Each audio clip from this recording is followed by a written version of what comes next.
Greetings, there, people. It's your cult personality here. ToonKritic's name. Toon's the name of my game. Welcome back to the Sketchpad, a little interview show where I send out a bunch of emails and see whoever wants to come to me first with a reply gets to be on here today. So, you know me. I've done quite a lot of variety on the Sketchpad. I've done interviews with voice actors.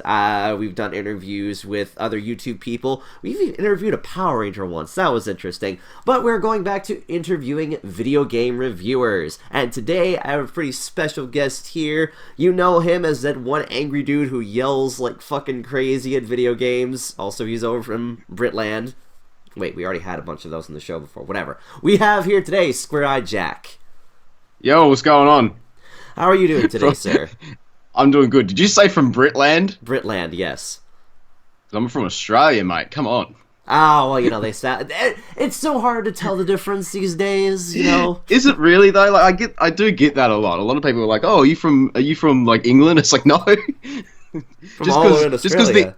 Just because the English come over and invaded Australia doesn't mean we're from England. You know what I mean? Well... You know, it's weird because some Australian people I know have British accents, and then, like, British people start getting Australian accents. It's a weird crossbreed of, like, what the fuckery, so I don't know. Yeah, it is. We share a lot of the same things, like our mate and all that good shit, so... Indeed. So, for those who do not know who you are, sir, please tell us who you are and what you do. I review video games, and I am the #1 AVGN ripoff slash clone slash... Yeah, that's that kind of cinematic review style where, you know, it's not even about the games at this point. It's just about like what sort of stupid shit is going to happen. Yeah, like Saturday morning cartoon sort of style. It's mostly the presence in the character. Yeah. I mean, I say Saturday morning cartoon style, but that's like, you know, they don't really say like fuck no, and swearing and all that good shit. So it's like adult Saturday morning cartoons. Yeah, so Adult Swim basically. Yeah, I guess so. Yeah. It works out too, because I'm a big fan of your stuff. I love your style. I don't think it's a ripoff of AVGN. I think it's informative, and I think it's just the right amount of raunchy for it to work. Personally, that's all right. Sometimes I don't know if I'm going too far, if I need to, you know, do more of it. Like back in the day, I used to swear a lot, and I come in like no joke. I still swear a lot, but I try so hard to tone it down. And it's still just like every other sentence has just like every word in the book. Just like, it's just, I don't know. It's just, that's the Australian thing. It just comes out. It's just what we do over here. So, yeah, I get you. So where did you get the concept for Follow Jak? Most notably how the intro of your videos has evolved as well. Well, I mean, well, the name Follow Jak, that's something that was told to me like years ago when I was like, you know, before I even really discovered YouTube. I was at my auntie's house. She was babysitting me, and because she had a computer and I didn't, and so I was playing games, and like she left to do something and come back an hour later, and I was still playing the same game, and she took it as like a chance to have like a jab at me. She's like, oh my god, you're still playing these games? Like, oh, you're gonna have no life. We'll have to call you Follow Jak. And but like years later, when I was making like an Xbox account or whatever, I was like, "What's a good name?" And I was like, "Oh, Follow Jak." It like come back to me, and ever since then, I just stayed with that. And it's like, in hindsight, it's like that's some great marketing. That's such a good name. It really rolls off the tongue too. Yeah, like, you know, so that's good. And then as for the intro and all that, I was just kind of, you know, I always liked AVGN's intro, obviously, but it was too long. And I liked JonTron's as well, because that was sort of short and sweet, and you get it's like, oh yeah, we're talking about retro games, you know, or at least back in the day it was. Yeah, I was kind of getting that feel too. Yeah, so with mine, I was just sort of like, well, I've got this green screen, I'll just, you know, it's like, oh, look at us, we're going through the history of games. I don't know, like, I think it works. Because the big appeal for AVGN for me, like, aside from all the crazy stuff that happened, was just like, it was a history lesson. Mm-hmm. And so that was one of the big things I wanted to try, and I mean, I'm not sure if I haven't. I wanted to try and capture with my stuff is like I want to try and teach some kind of history in some way, or like at least explore it. So with the intro, it's like we're going through the different years. But yeah, that intro it needs a redo. It looks rubbish. I hate it. What has been the most fun project for, at least in your mind, to work on that you've done, I guess?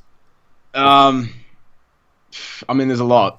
I just answer with 2017 because this whole year's been great. It's been a pretty good year in terms of games and video game reviewers as well. Yeah, I think the main two the main two or three that first come to my mind this year is like obviously Sly Cooper. Oh yes, Three-parter on that, and it was like that was the first time I've ever done anything that kind of mental in my life, and it just worked out so good. I mean, I look back on it now, like even the week after the first episode went up, I look back on it and I was like, oh, there's so much I'd do differently. But still, it was like such a good, nice, like trilogy of videos. And like if you watch them all like in a row, it's almost like watching a short film. yeah. Like I set it up that way on purpose. So like, dip a toe in the filmmaker aspect, Yeah. But that was just awesome. Dress up, get to run around on the streets like an idiot, dressed up as Sly Cooper with a fucking big like bright blue, and then a cane with a big yellow like tip. It just looks, you can not hide anywhere. It was people amazing. are just looking at you, just like, what the fuck is this guy doing? The amount of people that would honk their horn going past the road, like, oh my god, this is embarrassing. Like a school bus would drive by with like 100 kids on it. It's like, oh god. That's the great thing when you're filming outside. I think people tend to like give you less flack once they see like someone's recording you or something. It's like, oh, it's for probably a YouTube thing or whatever. All right, carry on, fucking weirdo. Yeah, I know, like when people ask, I'm normally just like the easiest diffusal is just like, oh, it's a school project. Because then people don't judge. It's like, oh, they're just a student out doing these things. Like, I haven't been in school for like 4 years. It's just like, what kind of school project is this? Yeah, like full dress up. The one thing that was the other project that was just really awesome was bad wrestling games. Because I got to dress up as Macho Man, and like that outfit is just so extravagant. It's just like went to all that effort just to sit in my room and like just be an idiot. Like, I would have loved to go out on the street in the macho outfit. It's just a good Halloween costume, too, as well. Yeah. I mean, the only thing wrong with it is, like, the beard kept falling off. Because, like, I'm not man enough to have a proper beard. So I got to fucking fake that shit. And it just, the like, glue shit to hold the stuff on just kept falling off. And, like, I just, the other day, had to reprise both the Sly Cooper and Macho roles for, like, a new video, Skylander Swap Force. Mm-hmm. Where the whole gimmick is the characters come apart and you can swap body pieces. So I was like, oh, wouldn't it be fun to bring those characters back? And it's like Macho has Sly's legs and Sly has Jack's legs and Jack has Macho's, and like just do this kind of like gag there. And like getting the costumes back out was just like, oh my god, like I need to do more of this shit. I seriously need to do more. You are a brave soul, by the way, for handling the Skylander series, because I took one look at, like, one of the first, like, Skylander videos you did. I'm like, okay, no, I'm not investing... Okay, I'll invest time into this, probably. I'm not investing the money into this. This is insane. Like, I've never even touched a Skylanders game. You're lucky, I guess, because if I remember, like, you got, like, a bunch of those just given to you, basically. Yeah, those videos probably wouldn't happen if it wasn't for fan donations. Like, the first video I did, that was, like, 10,000 subscriber special at the start of the year. And it was, like, I had, like, a few months of Patreon... First Patreon fund started to build up, and that was, like, one of the first purchases I made with that. So I was like, okay, that's what Patreon's there for. I'll prove that it's just for videos. I'll buy these Skylanders figures, so I've got a nice set to show off in the videos because I like to be thorough and all that. And then since then, I've had just fans like, oh, I'll send you my Skylanders figures I don't want, and it's just really awesome to those people that have done that. Like 2 massive boxes, like huge boxes, just filled with them. And like I only got one the other, like I think it was like day before the most recent Skylanders episode went up. And like one of the boxes got here, and I just finished filming. Like, here's this new box filled with just like another, 30 figures ready for the videos next year when I get back to it. And it's just like, oh my god, like it's ridiculous, but it's like so awesome because, I don't know why people like to send stuff in. I think it's just because they want to support the channel, which is really awesome, and I really do appreciate when that happens. Because that would have blown my mind if I was a kid. You know what I mean? But if it's been told, like, oh, you'll be sent all this stuff, it's like, oh, shit, really? Well, that's nice and all. Where am I going to find place to put all these? Oh, man. The box I've got, I had a box full, and then I got another box full, and I was like, how do I combine these boxes into one box? Because I've only got space for one box. So it's literally, I can see it sitting on top of like almost where all my storage is, and it's like overflowing, like the lid will not close on it. Ooh. And it's just awesome to know that people want to support the stuff, just so I can be thorough and all that. It makes the videos just that much better, I think. So here's a bit of a unique question. I've actually been throwing this around a little bit more often. So as a video game reviewer, what do you feel you bring to the table that is different than most other reviewers? I'm probably going to sound like a pretentious dick here. I'm going to say character and personality, because I think the big problem, because the review genre is so oversaturated, it's the worst it's ever been. Because everyone, I mean, like I get it, like, and I'm part of the problem, because I'm just, we all just want to see this, there's a few people that have done it and are really awesome, and we just want to do that ourselves. So we jump in and start doing it. The problem is that everyone is doing the same stuff. I'll sit in front of my computer screen with a picture of the game I'm talking about on the screen, or in front of my game collection, which I'm certainly guilty of from time to time. I'm just going to sit here every video and talk about the game and make lame cutaway jokes that require zero effort. And it's like, it just annoys me that it's like no one's prepared to put the time and energy into that AVGN style, that full character, and like, let's do some memorable stuff, and let's get a bit crazy. Let's do a channel special and go out and film at a public location, or people are almost, they're just they're almost too scared to do it in a way, and I just think that sucks, because it's like you've got the 1% that's just doing all this really cool stuff. I mean, trying to be different, at least. Like, I get a lot of shit that's copying the AVGN style, and you're an irate gamer clone and all this shit. It's like, the people commenting that don't understand that the people that they like are all just carbon copies. You could swap any of them out from their videos and it'd be the same video. No one's original, basically. Yeah, and everyone has the same opinions on the same stuff. One of the determining factors on what games I talk about a lot of the time is, like, what can I do that's different? Do I have a different opinion on this game? And even if I don't have a different opinion, what can I do to make the video special in some way, or fun, or at least funny and kind of memorable? That was my thing with Sly. I went into that full, like, I'm going to do costumes and have all this story and all that. I went into that before I'd played any of the games, because I'd never played them in my life. And people were blown away by that. Like, you went to all this effort for something you've never played before. It's like, yeah, because it's not about the games. It's about what I'm doing in the videos. It's about making a funny video. Exactly. So I was so happy. Like, even though Sly 2 is like the fan favorite out of the trilogy, I'm so glad that I genuinely had lots of criticism for that and genuinely didn't like it, because that video on its own stands out from everyone else's video.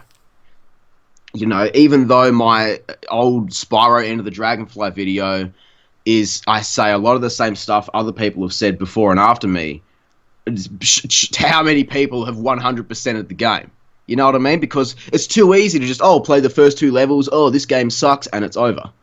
It's like, well, no, I'm going to do the full thing. I'm going to show you the whole game, like, it's not hard, people. Like, yeah, just got to try and be different. Considering how glitchy that game is, some people try to find the easy way out. It's like, nope, no me. I'm going to see everything that this game has to offer, even if it sucks. Yeah, exactly. And that was like that's like one of the first bigger videos I ever sort of did.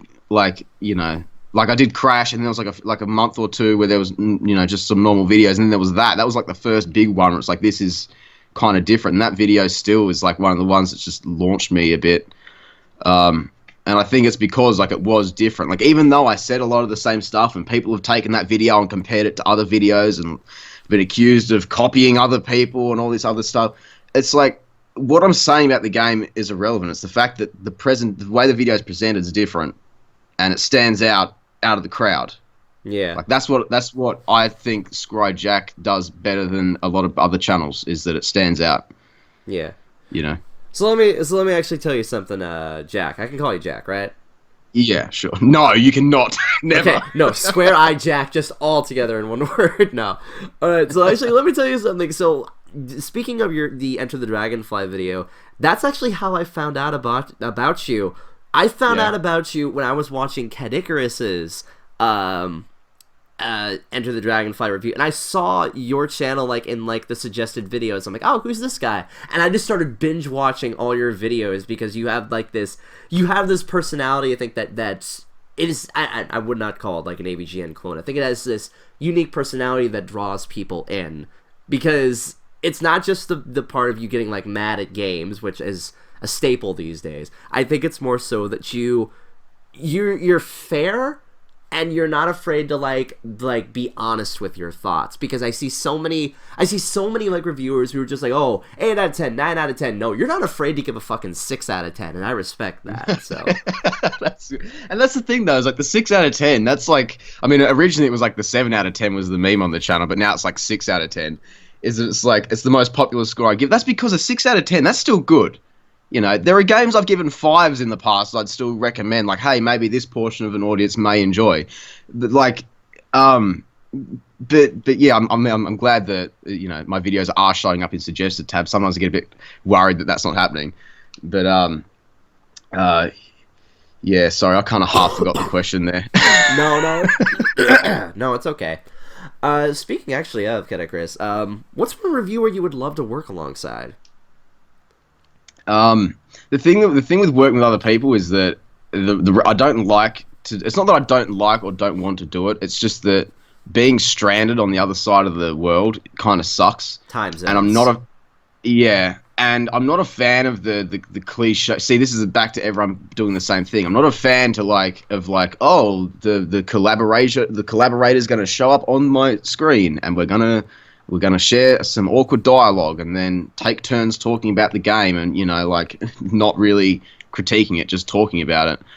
And it's like the people I'd want to work with, it's like I wouldn't even really want to do it unless I could be there with them. Which sucks. But I mean, obviously the big one, like, you know, AVGN, like that, even if the video sucked, like, just set it up, we'll do it, and then I can, you know, go and lie in a hole the next day. You know what I mean? Like, I'm happy. Yeah. I always, but when I first was starting up, I did want to work with Kriticky's. I still would. I think it'd be an interesting dynamic, especially considering that he's normally front and center for any of my sort of criticism on other channels. But which I think honestly, if you know, I know he's a good sport. If it could work in an interesting dynamic, I think, of me, you know, like the reviewer that I try not to be, and myself, I think that could be an interesting dynamic, at least. Yeah. You know, play off one another. Like, if he's there, like, oh, you know, Medieval's this great game, and I'm just like, no, like, take your nostalgia goggles off, Kriticky's. This is bad. I just think that could be a fun one. And then, of course, is like, just, you know, go through my featured channels list. All my friends, they're just like, they're top of the to-do list for sure. But yeah. What game do you like to pop in to get motivated, like, in between editing videos or rendering out videos? Who's got time for that? I'm normally working on the next thing. I don't know, some people prefer, like, you know, just something they can pop into, like, just, you know, chillax, or maybe they'll get motivated to play something. If I'm in such a state where I need to do that, it's normally Crash Team Racing.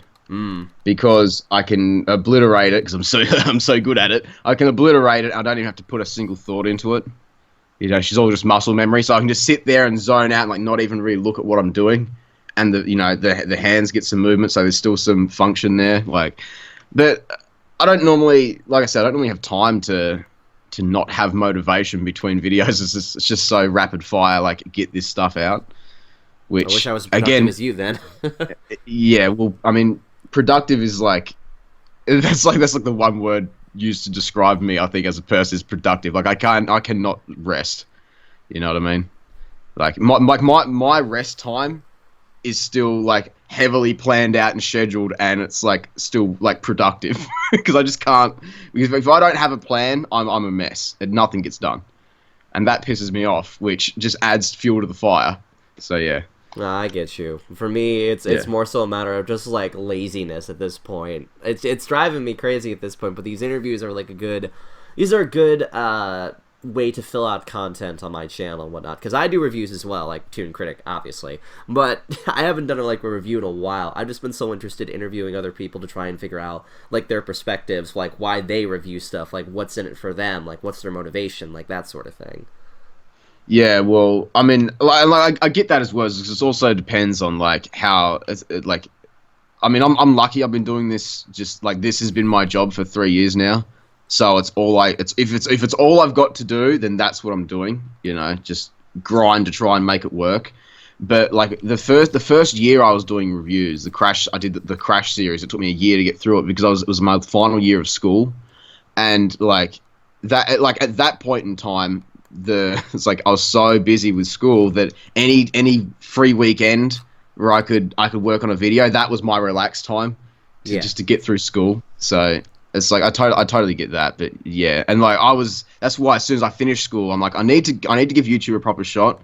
I need to stop being lazy because I've been lazy my whole life, not doing it ever. I was like I just need to make this my job and I have to make sure I keep a schedule. And my first year full time, I think I had at least one video every single week of the year. Normally 2 videos, sometimes 3 videos a week. And I did that for a full year. First year full time, got from like 150 subscribers to almost 3,000 or something like that. And it was like, right, I've done a full year like non-stop. I've had a video every week. I don't have to feel that pressure from now on. It's not that bad if I miss a week from now on. Which even though I still hate missing a week, it's not a big of a deal because I know that I can, if I really wanted to, put out a full every week schedule. Like, you know. There's another big thing that I've actually wanted to ask. Like, this is just me personally as a fan. I guess this is a fan sort of question. You probably got this a lot, but I know how much you've covered like the Spyro and Crash series. But oh gosh, and you're already in the process of covering Skylanders.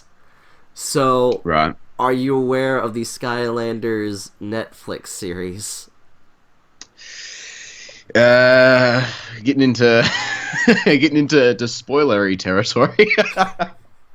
I'm aware of it. Yeah, I haven't watched it. It's been on my to-do list. And it reached the point where I'm just like, fuck it. I'll wait until I'm doing a video on it. Yeah, I'll just tell you this much. If you're a Spyro fan, you may have some problems with it. As someone who's actually reviewed the first season of it, it's something considering that there's 2 episodes where they have Crash in it, fully talking on everything. I've seen the clips of Crash, and that's just I mean, what do you expect? It's like, you know, it's oh sorry, I was going to say dumb American. It's like an American's like impression of like an Australian, and it just sounds shit. Like crikey. I've just dropped in from Thumpin' Wampa Islands. It's just like so bad. it's just really shit. But it's like that. It was always going to be like that. So I mean, whatever.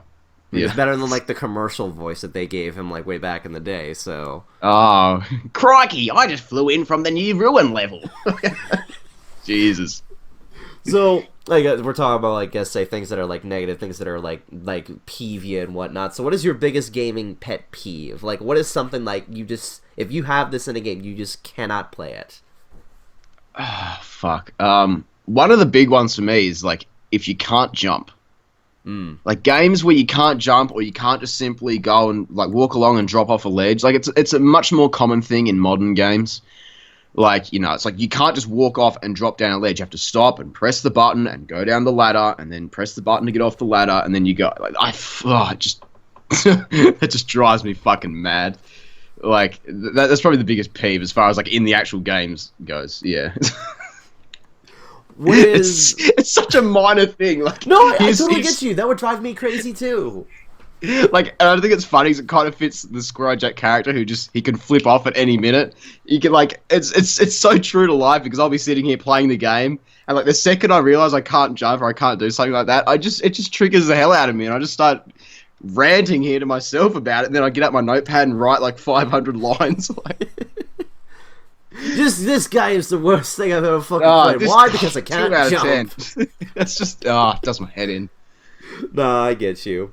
So, I also want to ask, what is a game series or game that you will never touch, no matter what? Like, it just written in stone, will never do.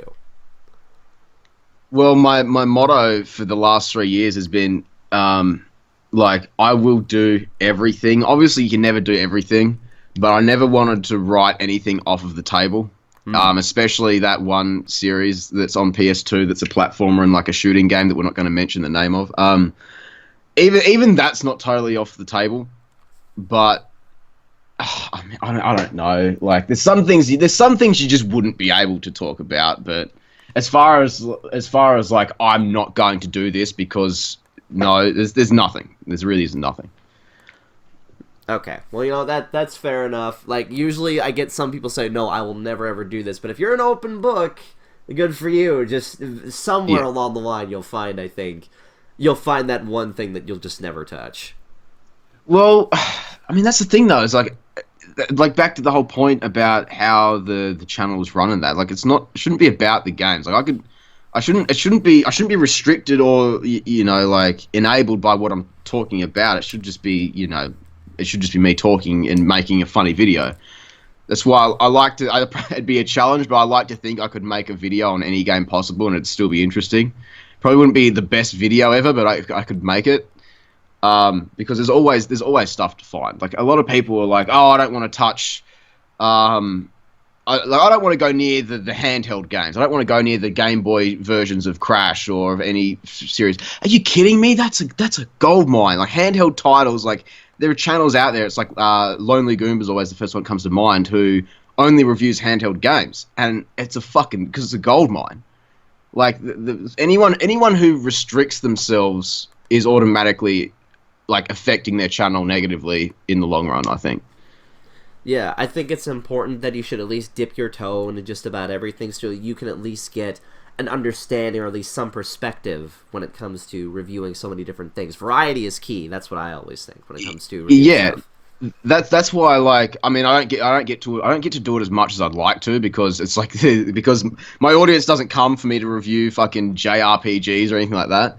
But I would like to dip a toe in every genre, like, because I don't play RPG games. I think it'd be an interesting review as a non. Let's just take Final Fantasy for example. As a non-Final Fantasy fan, as a non-RPG fan, as like someone who's played Kingdom Hearts and thinks they're an expert at RPGs and like doesn't play all the rest of the games. Like, I think it'd be an interesting video. It's like let's try and critique this fairly from an outsider perspective. And it's like, another one I don't do too often is like a horror sort of genre. So for Halloween, I was like, okay, I'm going to do the first Silent Hill because it's a genre I'm just not familiar with. And it's like, I enjoyed it, and there are parts about the game that I don't like, but to sort of build up some integrity as a critic, I was like, everything bad I've said about this is my opinion. This is the standard for the genre, and based on that, it is a good thing. But I don't like it, so it's like this weird. It kind of gets a bit murky and messy, because a lot of people can't. If a lot of people assume that if I'm saying something, it means that I hate the game or I think it's a bad thing. It's like not necessarily. It's like it just gets messy, yeah. Yeah, but I think the Final Fantasy like series or some kind of RPG would be an interesting sort of one to do, but not very often. Yeah, considering how many games there are and how many spin-offs there are, you would be there forever at that point. Yeah, exactly. Now, last few questions here. What keeps you going and motivates you to keep going, not just as a reviewer, but also as a gamer? Well, the main thing that's been kept me focused for the last 3 years is just like, this has got to work or I'm fucked. I'm in some deep water because like at the end of 3 years, all you've got is all this knowledge about the internet and how to video production, all that. You've got no real world knowledge out of that. So, and it's like, and we're coming up on that deadline, so that'll be interesting to see. But that's the main motivator for me. It's just like I'm hungry. I'm hungry for it to work. I just want to fucking make good shit and be entertaining and try and do that. As far as playing games themselves, my main motivator for that is YouTube, because like I've kind of dug myself a bit of a hole, because talking about games all the time, it's become a job. So playing games in my free time has become a lot harder. Purely because I always feel like I should be writing notes, or I should be doing this, I should be doing that. I'll always cap gameplay just so I've got, B-roll sort of footage, but it gets a lot harder to just play games leisurely. So if there's something I want to play, like Sly, it's like, well, fuck, I'll write it in so I'm doing a video on it, so at least I can play it. And then it's like, cool, I played Sly, like, beauty. That's off my bucket list. No, I get you. Yeah, I think as games have evolved and how many generations go by, I think it's interesting to always see people's perspectives, I guess, as how just the games come from generation to generation, because I know a lot of people like to review stuff, from their generation, not so much from, the generation right now. I think that's, I had a point with this. I was going somewhere with this. No, I think it's cool that, a lot of video game reviewers focus on a lot of the older games, because people who tune into their stuff, in our generation, get a good glimpse into, what our generation was like, Yeah. So, I still think that leads into a bit of unoriginality. I mean, I'm of course guilty of it because I do fucking talk about old games, but that's why it's like any kind of there should always be some kind of variety. I think that the retro game thing really has been done to death, aside from these sort of niche pockets about the place. How many people have talked about NES games? How many people have talked about N64? Even to this, in the last few years, how many people started talking about PlayStation? You know what I mean? I never originally wanted to be he's the PlayStation guy, but that's just happened naturally because that's what I grew up with, and that's what I wanted to talk about originally. And it gets kind of hard to because I want to go back and talk because the old stuff fascinates me because I didn't grow up with it. So it's I'd love to go back and talk about NES games and N64 and even this year I did a series of N64 videos in a row just because I wanted to experience what that console was about because I never had it as a kid. That was my generation. Yeah. Well, I grew up with the PlayStation 1 and 2, but I never knew anyone with a Nintendo 64. So that's it's the era is my era, but the games on the console isn't. So it was good. It was fun just exploring a little bit of that. I want to try and do that more. Yeah. But the thing is those videos, one of them I did was GoldenEye. Obviously, that's a fan favorite, and I kind of shut all over it. And you just end up with this weird problem where everyone that wants the retro reviews, everyone wants the same opinions as their opinions within the retro reviews, because I'm a fucking idiot for not growing up with an N64 and not getting to play GoldenEye when it was cool, So that makes my video invalid and all this other it's just... Yeah, I don't know. I just try to mix it up as much as possible, and I think everyone should at least try to mix it up somewhat. Well, in that case, heck, how about we just have some video game reviewer who reviews only Philips CDI games, or how about someone who reviews the freaking Atari Jaguar games? Actually, that'd be great. It would be great, but it would be pretty short because they'd run out of stuff pretty quickly. And that's the thing, though, is a lot of people come into the review thing and they're like, I'm gonna talk about PlayStation games, or I'm gonna talk about my childhood console, and again, you're immediately limiting yourself. Back to Kadikarus, I think that's one of the things that he's failed. I mean, it's one of the reasons that he blew up is that he was the PlayStation guy, and when he started, there wasn't too many people that were just PlayStation. So there was lots of new videos coming out on games that people remember, and it was this big sort of nostalgia boom, but it's gotten to the point where now you can see with him, he's sick of the PlayStation thing almost, because he wants to start talking about comics he drew as a kid, and he did that one mobile game that was just, what are you doing?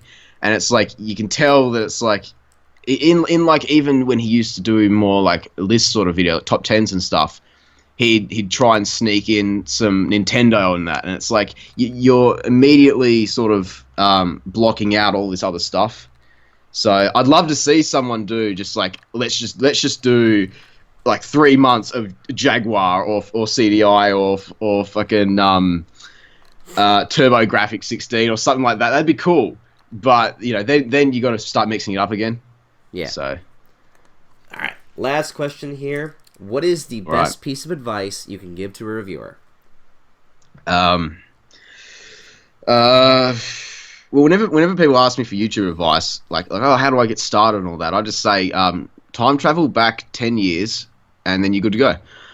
As far as because then like everything's original again, so you just fucking make fucking bank. But imagine going back to 2007 and doing the Kadikarus thing, doing PlayStation games. You'd be fucking probably bigger than AVGN because it was more recent. But as far as review stuff, I just try to encourage people to have different opinions, and just try, not to change their opinions to something that's not accurate and true, but just to try and make some different stuff. Because all the time I get sent people ask for some feedback on their videos, and I'm always try to do my best to respond to that and give them the most brutal, blunt, constructive criticism I possibly can, because they're not going to get anywhere if I'm like, oh, that was really good. It's like, no, this needs fixing, that was good, but get rid of that, And the one fucking video that always gets sent to me is check out my Crash Bandicoot PS1 review. Oh dear. And I've probably seen 20 or 30 of them over the past 3 years. Every single one is pretty much the same. Just the same stuff coming out of the same people's mouths. I've had one sent to me and it's literally a whole rip-off of my videos. It's the same thing.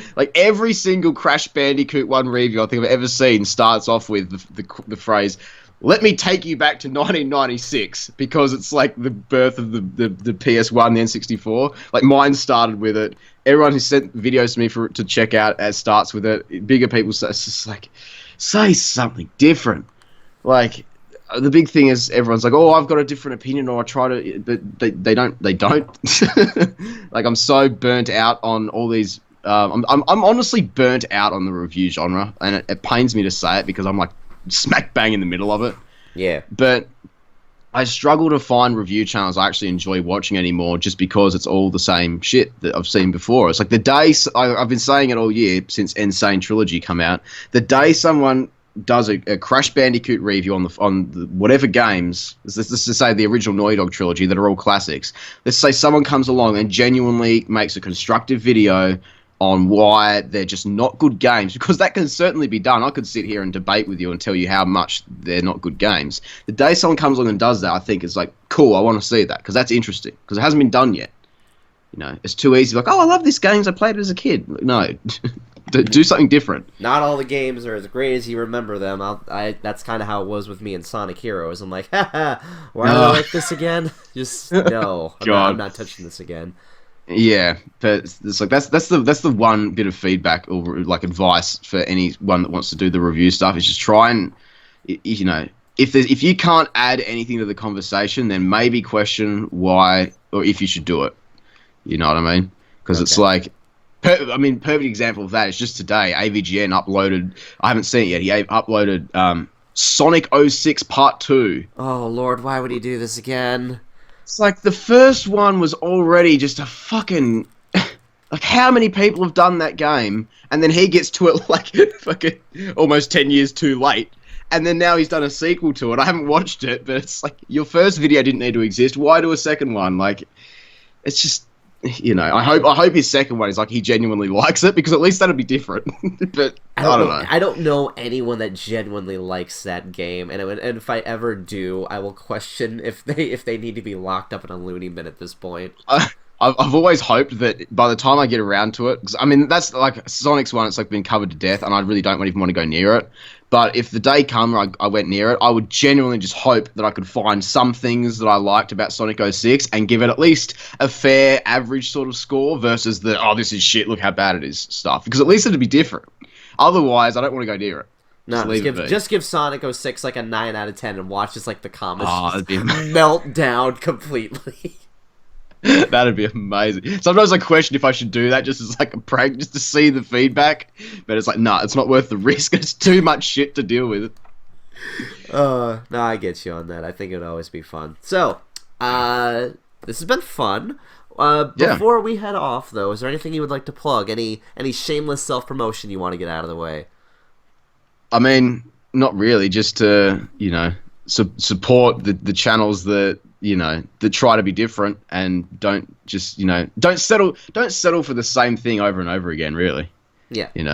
Vote with your subscription and your view instead of with your ranting online. I don't know. Something like that. You know, that'll work. That'll work. Yeah, that'll do. They get the idea. Yeah, so definitely go subscribe to Follow Jak. He has a lot of good quality content. And as always, if you've been enjoying this video, go ahead, like, comment, subscribe, I haven't said that in forever, but people will do it anyway. It's sort of like just subconsciously jammed into their head. So Yeah, do you know what you should do to get subscribers? What? At the end of your video, just say, "Have a great fucking day." That's what you do. Alright. That'll work. Alright. You know me, ToonKritic, Cult Personality. Thank you for watching, and have a great fucking day. Beautiful. Cheers, mate.